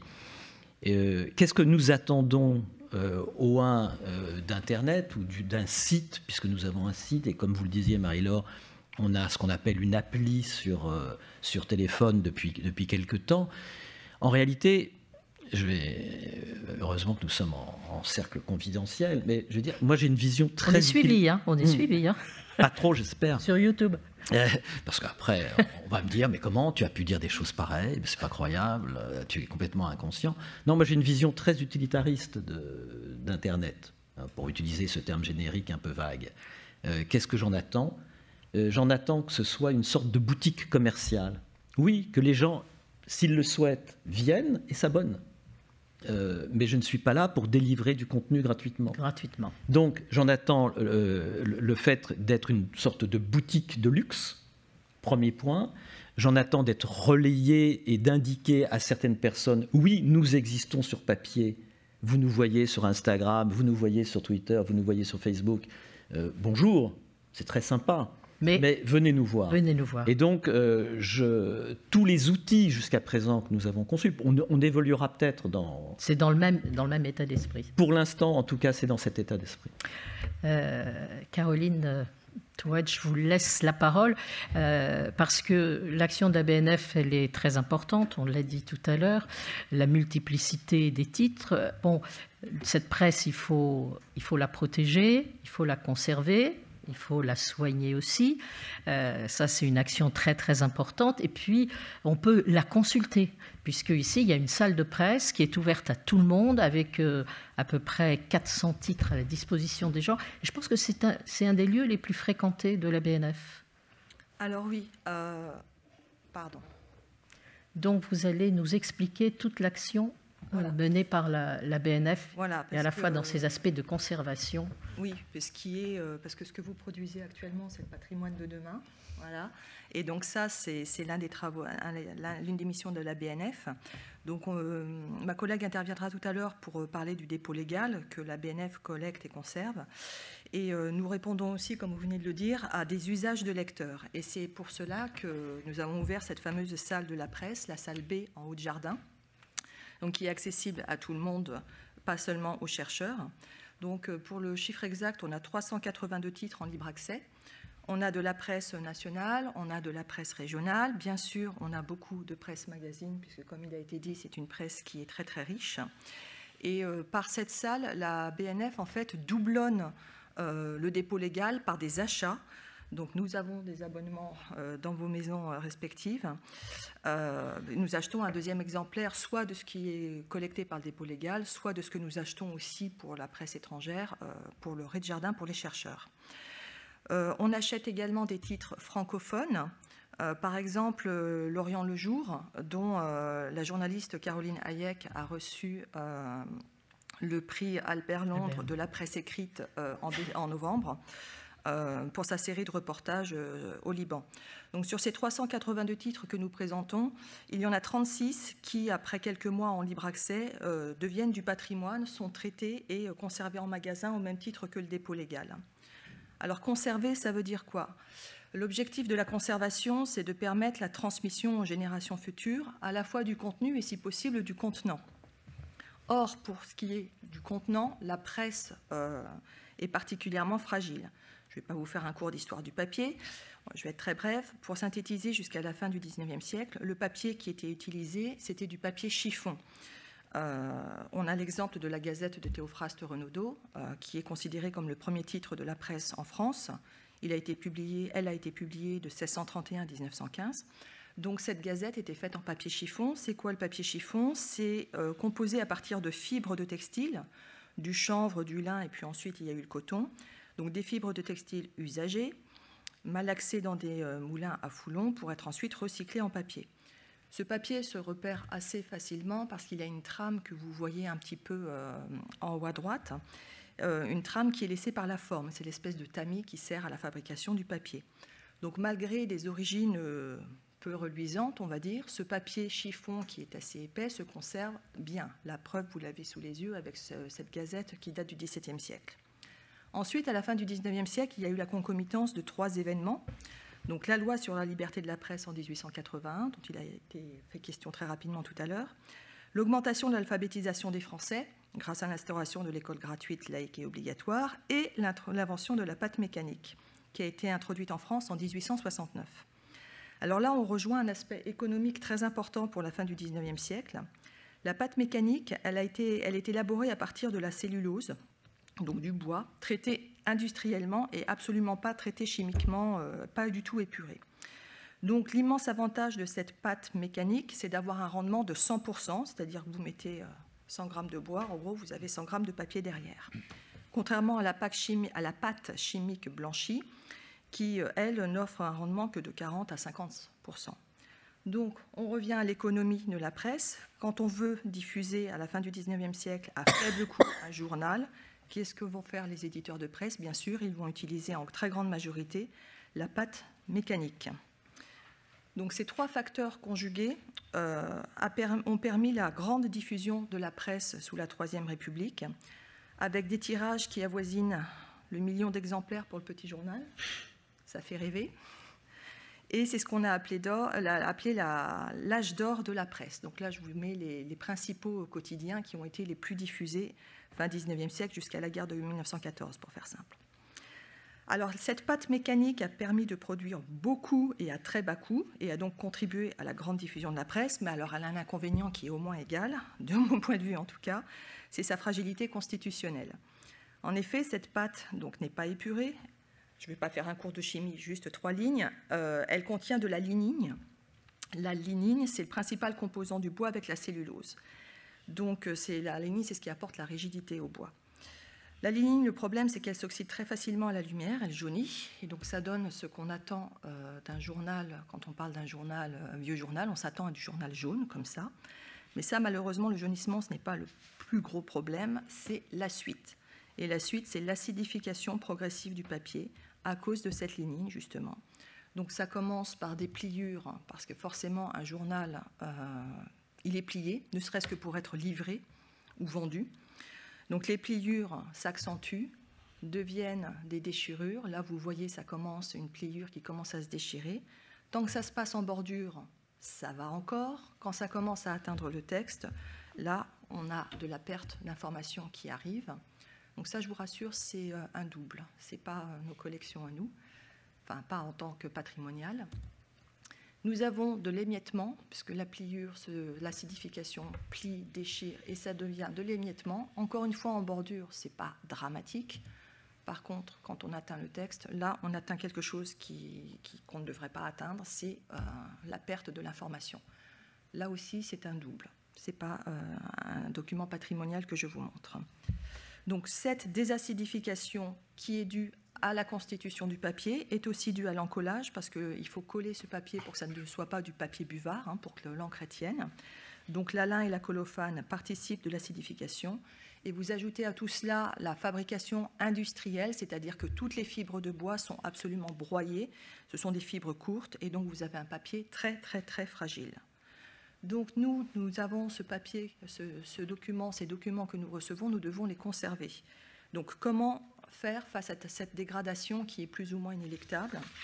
Alors, 2 axes de conservation, la conservation préventive, des choses très classiques comme le climat des magasins, entre 18 et 20 degrés, une hygrométrie relative de 45 à 55% afin d'éviter d'une part l'assèchement du papier, qui n'en a pas besoin comme vous le voyez, et d'autre part la contamination biologique, que ce soit par les insectes ou les moisissures, et tout ça bien sûr à l'abri de la lumière naturelle.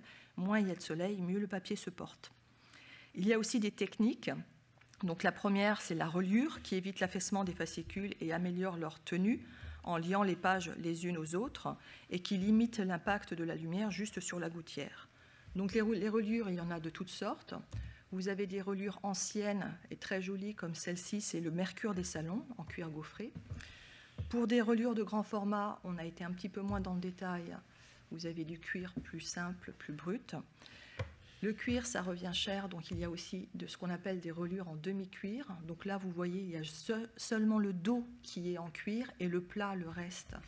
Et donc, ça marche, oui. Et donc en carton. Il y a des reliures qui sont complètement en carton et il y a des reliures en toile qui reviennent effectivement beaucoup moins cher. Il y a eu une petite mode dans les années 80-90, et en particulier à la BNF, mais pas que, c'est la reliure à clé. Donc la reliure à clé, qu'est-ce que c'est? C'est un système de pages qui sont montées sur des onglets, et ces onglets sont eux-mêmes montés sur une tringle métallique. Voilà, donc vous avez la vision de ce que cela peut donner. C'est très intéressant dans le sens où c'est très très solide. Par contre, c'est compliqué, donc quand ça se casse, etc. Donc cette reliure, bien au niveau de la conservation, n'a pas fait plus d'une dizaine d'années. Et actuellement, on fait de la reliure avec de la reliure mécanisée avec de la toile enduite. Ça, c'est ce que nous faisons actuellement. La reliure, c'est bien, mais ça prend du temps et ça coûte cher. Donc, nous faisons beaucoup de mise en pochette et en boîte pour éviter l'affaissement, pour éviter la lumière et pour éviter la poussière. Donc, les pochettes, elles sont en papier neutre. Nous le faisons notamment quand nous avons 1 ou 2 fascicules seulement à conserver et puis après plus rien, soit parce que le titre est mort, soit qu'il ne nous est jamais parvenu, etc. Nous avons des cartons, les pochettes en carton, ça c'est assez ancien, et maintenant nous avons du celloderme. Donc c'est un carton neutre qui s'adapte à tous les formats que nous pouvons connaître en bibliothèque, du très grand format au format A4. Et nous avons également, parallèlement au celloderme, le polypropylène, qui est une espèce de plastique, mais qui est neutre. Donc tous ces conditionnements sont en matériaux neutres. Ils laissent respirer un minimum les documents, et en même temps, ils les installent dans un certain microclimat qui les prévient de toutes les pollutions extérieures, et qui ont aussi l'avantage, en cas de fuite, par exemple, de conserver le document le temps que ça goûte un peu. Bon, après, si c'est une grande inondation, on ne peut rien faire, mais ce n'est pas le genre de choses qui arrivent en bibliothèque. Je vais peut-être casser un mythe, du coup, mais un bon rayonnage, un bon magasin de bibliothèque de presse, ça ressemble à ça. Donc, c'est pas très fun. Mais voilà. Donc, toutes ces techniques visent à retarder l'inéluctable, mais parfois, il est trop tard. Et donc là, on entre dans le domaine de la conservation curative. Il existe différents remèdes. Je vais aller du plus léger au plus lourd. Alors, le premier, c'est la mise à plat pour les pliures. Donc là, ce sont mes collègues qui ont pris les photos et qui mettent à plat. Donc, le but du jeu, c'est, avec un peu de chaleur, 110 à 120 degrés, d'atténuer la pliure, mais avec la chaleur pour ne pas heurter un peu plus mécaniquement le document. Et donc en bibliothèque, on passe le fer à repasser sur les journaux. Ce n'est pas que dans Downton Abbey qu'on fait ça, c'est aussi chez nous. Donc cela permet d'aplanir la pliure, encore une fois sans choc mécanique, et d'avoir des choses qui à terme se tiendront, et on retarde ainsi la déchirure due à la pliure. Je dis bien on retarde, parce que toute l'action de la conservation, c'est de retarder les choses. On a aussi du thermocollage pour les petites déchirures, notamment en bordure. Donc là, ce sont des exemplaires de l'Épatant, l'ancêtre de Spirou en France, pour faire simple. Donc vous voyez en bas, ça a été thermocollé, et sur la page, le bordure de page a été thermocollé. Pourquoi? Ça nous permet de pouvoir manipuler le document, que ce soit pour le lire ou pour le numériser, en n'accentuant pas un peu plus les déchirures qui existaient déjà. Nous avons ensuite, là on entre dans le gros, la désacidification. Donc l'idée, c'est par un procédé chimique de rétablir un petit peu le pH du papier. Le papier est trop acide, donc on y injecte par des solutions ou du gaz du basique pour essayer de revenir. Alors on revient rarement à 7, mais on essaye de rétablir cet équilibre du pH. Encore une fois, pour retarder la mort du papier. Et après, il y a le doublage au papier Japon. Donc ça peut se faire sur quelques points ou quelques lacunes, comme vous le voyez là, ou sur toute une page complète, et ça passe sous une espèce de presse. Et du coup, une fois que le document est passé par là, il est pressé vraiment entre deux pages de papier Japon très très fines, et là, on l'a sauvé. Alors, toutes ces actions curatives, ce n'est pas que pour de l'ancien, forcément des vieilles collections de la BNF. J'ai 2 exemples à vous montrer. Nous avons acheté en 2021, nous avons complété la collection du journal Naturisme des années 30. Il nous manquait des fascicules. Donc, le collègue a eu l'occasion de trouver les fascicules manquants. Et voilà dans quel état ils nous sont arrivés. Voilà, donc autant vous dire qu'on était un petit peu catastrophés en voyant ça, mais nous avons une équipe formidable dans les ateliers de traitement papier de Sablé-sur-Sarthe, où la BNF a un centre de conservation, et voilà ce qu'elles en ont fait. Voilà, donc du coup, elles nous ont rendu un document qui est totalement consultable et surtout qui est numérisable. Voilà, ça fait partie des choses récentes faites à la fin de l'année dernière. Et un autre cas très récent, mais alors là, pour le coup, c'est un journal mauricien qui nous est arrivé en décembre 21, mouillé. Alors on suppose qu'il a plu sur le tarmac d'un aéroport, je ne sais pas où, je pense que c'était plutôt là-bas, parce que chez nous il n'avait pas plu. Donc voilà, le journal bien ficelé, bien serré, pas d'enveloppe et trempé. Moi franchement, quand j'ai vu ça, je me suis dit, il est fichu, enfin on n'arrivera jamais à le récupérer. Mais en fait, non. Grâce à l'action rapide du plan d'urgence de la BNF et du département de la conservation, les paquets ont été déficelés avec beaucoup de soin. Et, moi, je ne fais pas ça. Hein. Voilà, il faut être doué. Ça a été déplié, déficelé. Il y a du papier buvard qui a été mis entre chaque feuillet pour absorber doucement toute l'humidité que le papier avait absorbée. Le tout a été mis sous des poids pour faire un peu comme une presse. Et c'est ainsi que les collègues ont sauvé le Mauricien qui nous était arrivé dans un état lamentable. Alors certes, fragilisé, comme vous pouvez le voir, mais le document et surtout l'information que contient ce document ont été sauvés. Alors on ne l'a pas mis en libre accès parce qu'il est fragilisé, mais il est consultable en rez-de-jardin et il a été tout de suite mis en boîte. Donc voilà, je vous ai fait un rapide panorama de toutes ces actions qui permettent de prolonger la vie d'un document assez longtemps pour qu'il puisse être reproduit, parce que malheureusement, ces papiers sont destinés à court, moyen ou long terme à mourir. Donc, la reproduction par microfilm et maintenant par numérisation, avec toujours cet objectif de ne pas perdre cette information. Alors la presse, notamment la presse de la Troisième République jusqu'aux années 1980 environ, qu'elle soit régionale, quotidienne, professionnelle, etc., elle est très très fragile, elle est en danger. Et paradoxalement, par rapport à tout ce qui s'est dit jusqu'à maintenant, c'est souvent la numérisation qui est la seule issue pour sauvegarder cette presse, qui est une source d'information et qui est une source d'histoire très très importante. Donc c'est à cela que nous nous attelons.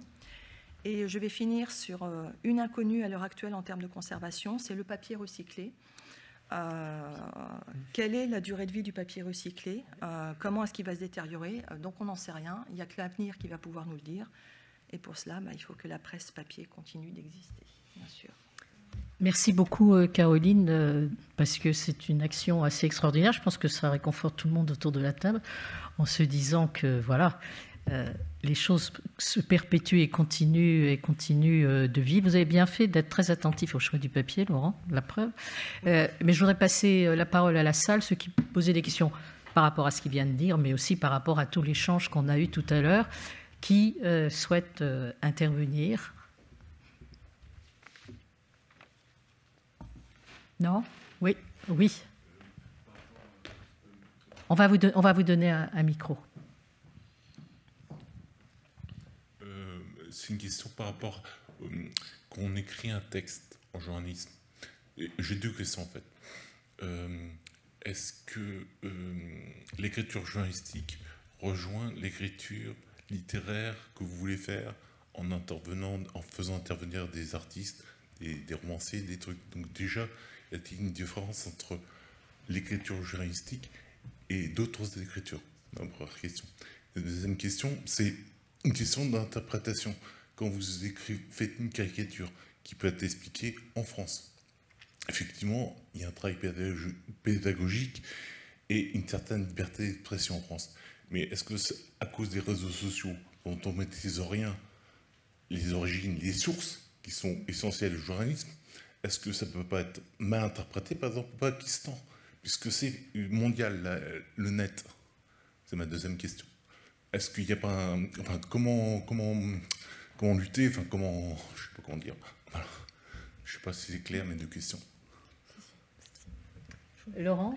Je vais peut-être répondre à la première partie, et puis je laisserai Laure répondre à la partie sur la caricature.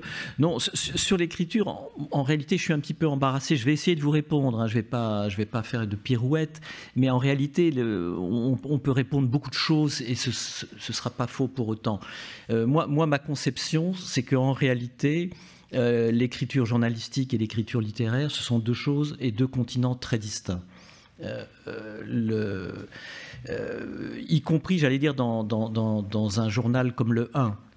C'est-à-dire que si vous écrivez, par exemple, dans Le Parisien ou dans Le Figaro ou dans Le Canard enchaîné, vous êtes tenu, il y a une sorte de contrat de lecture très puissant avec vos lecteurs, vous êtes tenu de ce que tous vos articles soient parfaitement lisibles, clairs, qu'il n'y ait pas d'obstacle à la lecture et que votre champ lexical, par définition, ne sera pas immense. Si vous écrivez, par exemple, dans Le Monde, vous pouvez vous autoriser un champ lexical un petit peu plus étendu. Mais une fois qu'on a dit ça, l'écriture journalistique, elle n'a qu'un but, c'est se faire comprendre, être le plus clair possible. On n'y parvient pas toujours, hein, bien évidemment. Mais en tout cas, l'enjeu, c'est ça, c'est être clair, pédagogique, informé, si possible très rigoureusement. Le champ littéraire, je suis mal placé pour en parler, mais je veux dire que votre phrase soit très brève, très sèche, comme parfois dans une écriture comme celle d'Albert Camus, ou très sinueuse et très complexe, comme chez d'autres auteurs, c'est de la responsabilité de l'auteur, et à l'arrivée, ça peut donner il n'y a pas de normes, ça peut donner des chefs-d'œuvre. Mais c'est deux continents différents, parce que je pense que le journaliste vise à 99% à transmettre une information ou un message très clair, alors que l'auteur, l'écrivain, le romancier, lui, disons, n'a pas cette mission-là. Il a pour mission d'atteindre d'autres couches de la conscience du lecteur, beaucoup plus profondes, beaucoup plus dans l'émotion.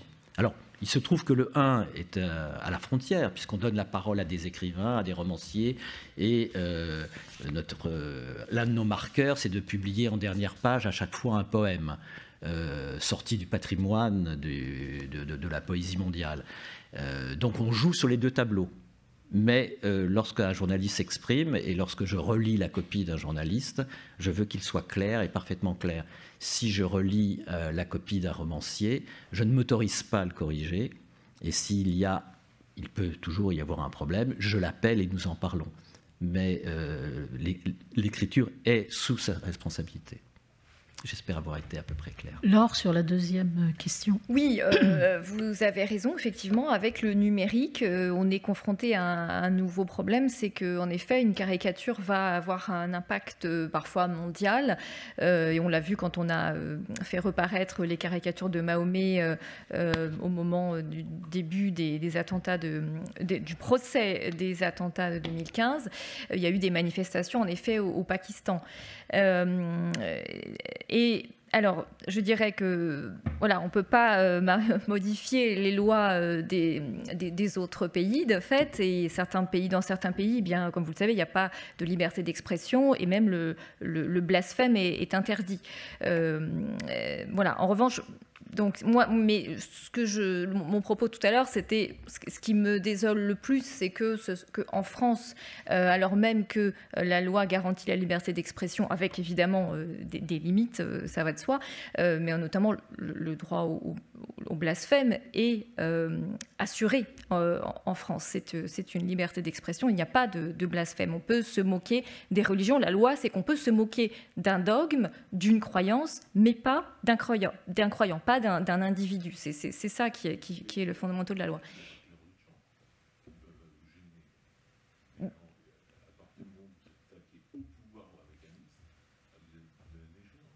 Bien sûr, mais en tout cas, la loi nous garantit cette liberté d'expression de pouvoir caricaturer un politique. Voilà, donc c'est pour vous répondre, oui, effectivement, il y a un risque de ne pas être compris dans certains pays. Et d'ailleurs, quand on a fait aussi une une sur Erdogan, qui était une une très drôle, d'ailleurs, je trouvais. Je ne sais pas si on pourra la passer. Enfin, effectivement, il y a 4 de nos journalistes qui sont, que je ne dise pas de bêtises, mais qui sont, qui devraient, je crois, qui ont été condamnés à une peine de prison en Turquie et qui ne peuvent donc pas se rendre en Turquie aujourd'hui au risque d'être emprisonnés et d'être gardés en Turquie. Donc il y a vraiment des conséquences possibles à ça. Mais déjà, on espère que la liberté d'expression soit préservée en France déjà. Autre question ? Jérôme Bouvier. Question, un constat, quoi. Il a une voix de radio, mais quand même, le micro sera très bien. Merci beaucoup, madame.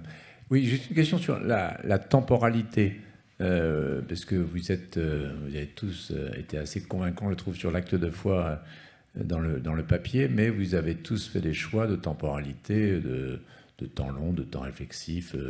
Vous n'êtes pas dans les quotidiens. Est-ce que vous imaginez quel est votre regard sur l'avenir de la presse papier en quotidien, dans le journal, donc le journal quotidien?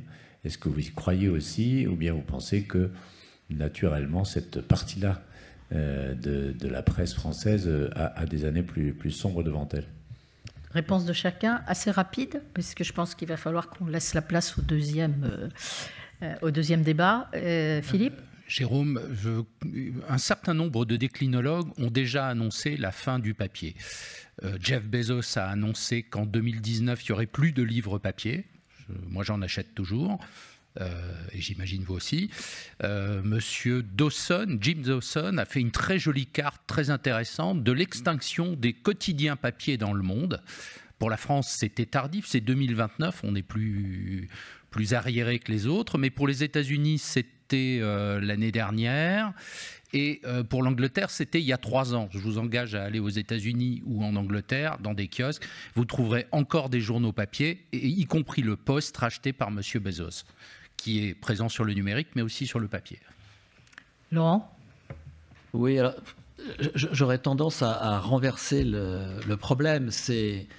Je ne crois pas du tout à une extinction, parce que je crois surtout qu'il ne faut pas généraliser, si vous voulez. Je ne suis pas un grand spécialiste de la presse écrite quotidienne, mais nous savons tous, par exemple, qu'en Asie, Je pense au Japon, à la Chine, à la Corée du Sud et à d'autres pays asiatiques. La presse quotidienne se porte peut-être pas très bien, mais en tout cas infiniment mieux qu'en Europe. Et au Japon, même s'il y a une érosion de la distribution des quotidiens, un titre comme l'Asahi Shimbun vend toujours le matin et le soir en cumulé 20 millions d'exemplaires quotidiens. Donc ça reste quelque chose de considérable. Donc j'écarterai la généralisation, le premier point. Et le deuxième point, je renverserai un peu les choses. Je pense que pour ce qui concerne l'Europe, ou peut-être les États-Unis, la question viendra plutôt des rotatives. Qui continuera à vouloir investir des dizaines de millions d'euros ou de dollars dans des rotatives pour imprimer dans 1 an, dans 10 ans, dans 15 ans, je ne sais pas, si peu d'exemplaires papier, puisque tout de même, on est obligé de constater qu'il y a une désaffection dans nos pays des jeunes pour le papier, globalement. Statistiquement, je veux dire, il y a toujours des exceptions. Donc, moi, c'est plutôt mon interrogation. Est-ce qu'à un moment, la puissance publique, par exemple en France, va se lever et va dire je vous offre des rotatives, je vous offre un train de production.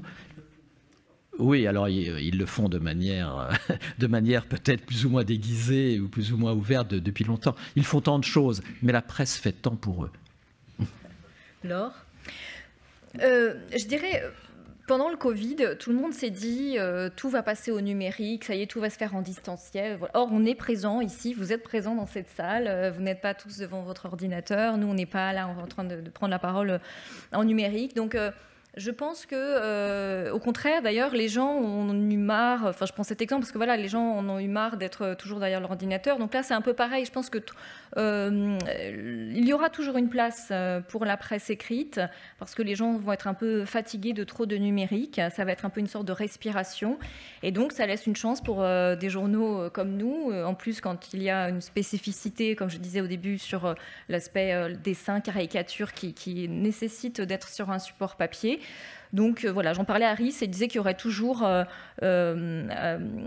un lectorat de 3% de la population. Enfin, on va toujours trouver, il disait 40 000 abonnés à peu près, c'est ce que l'on a, et 25 000 achats en kiosque. Il dit c'est toujours trouvable et ça va se renouveler. Voilà, il est très optimiste. Donc Henri était optimiste, c'est rare.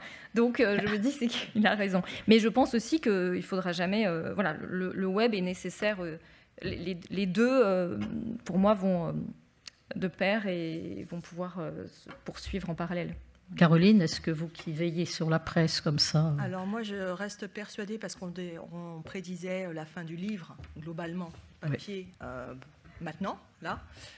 Donc pour moi, clairement, ce que je vois, c'est qu'une technique, un support ne chasse pas l'autre, ça fait diminuer, mais les deux, les trois, les quatre, ça va être complémentaire, ça va s'ajouter, mais pas forcément chasser. Je ne dis pas que le chemin va être facile, mais je suis persuadée qu'il y a encore de l'avenir. De l'avenir.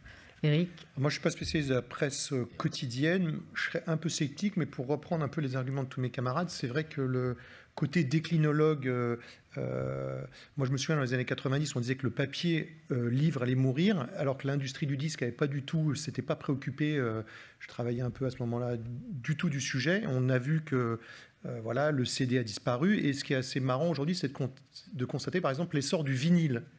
Donc le retour du vinyle, c'est à peu près 10% du marché américain, donc ce qui est pas neutre, et il a dépassé aujourd'hui le CD. Donc voilà, on en revient. Donc là, c'est peut-être aussi ce que disait Laure sur le côté la respiration, une sorte d'écologie de l'esprit et de repos du guerrier numérique. Donc ça, je pense qu'effectivement, le papier a sa place. Mais c'est vrai que le rythme, là, on en revient à ce que disait Laurent au début sur les effets de pile. Voilà, moi, je lis Le Monde, mais je lis Le Monde parce que je suis abonné au Monde au numérique. Ça fait des années que je lis plus Le Monde en papier. Voilà, donc j'aurais peut-être pas à te dire, mais... Donc, on va céder la place au prochain débat. Vous avez parlé de vinyle. Je ne sais pas si la référence, parce que dans une interview, Franck Hanès dit le News Magazine, c'est le vinyle. Oui. Et quand il évoque la presse papier, il dit la presse papier aujourd'hui, c'est de l'épicerie fine. Oui, non, mais voilà. Je ne vais pas contredire mon président. Vous n'allez pas le contredire. Et néanmoins ami. Donc Eh bien, merci. Merci beaucoup. Alors,